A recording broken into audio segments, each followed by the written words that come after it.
For NASA, the mission goes well beyond just the science and engineering. It's also about public awareness. And that's where the television crews from Kennedy Space Center and Goddard Space Flight Center come into play.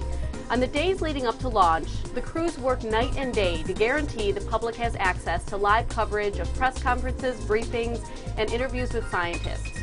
The goal is to make sure the public knows exactly what NPP is all about. It's 2 o'clock in the morning here at Vandenberg Air Force Base, and NASA television crews are getting ready to do interviews with former astronaut Pierce Sellers for TV stations coast to coast. Okay, so here we are. It's the middle of the night, 2 days before the launch, and the Mission Director Control Center, which is where we're at. So all the stations are getting the exciting news, building up to the launch of NPP. So we're trying to create some awareness of what's going on.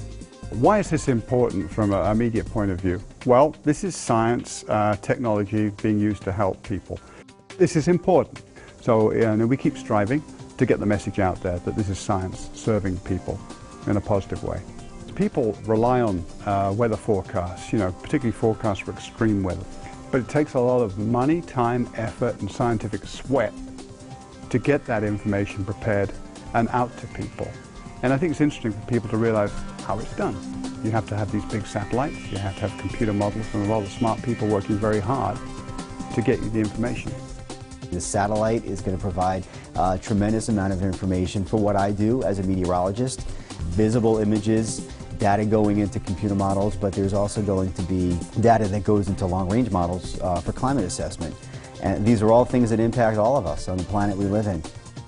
So while we live down here and we step outside and we can look up, it is so important that we have our technology and we have the resources, the manpower and the brain power to put something up in space that can look back down, give us that better perspective.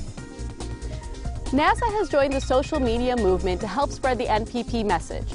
They've invited a couple dozen enthusiastic bloggers and journalists for a tweet-up.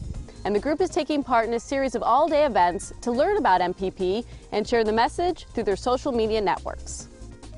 I think it's important for people to realize what we're doing in this program. It's an important, expensive program. It's a lot of taxpayers' money, but it provides a huge benefit back to the taxpayer. Your weather prediction, your climate records, climate understanding, all of that's important to people. So I want to explain to them what we're about.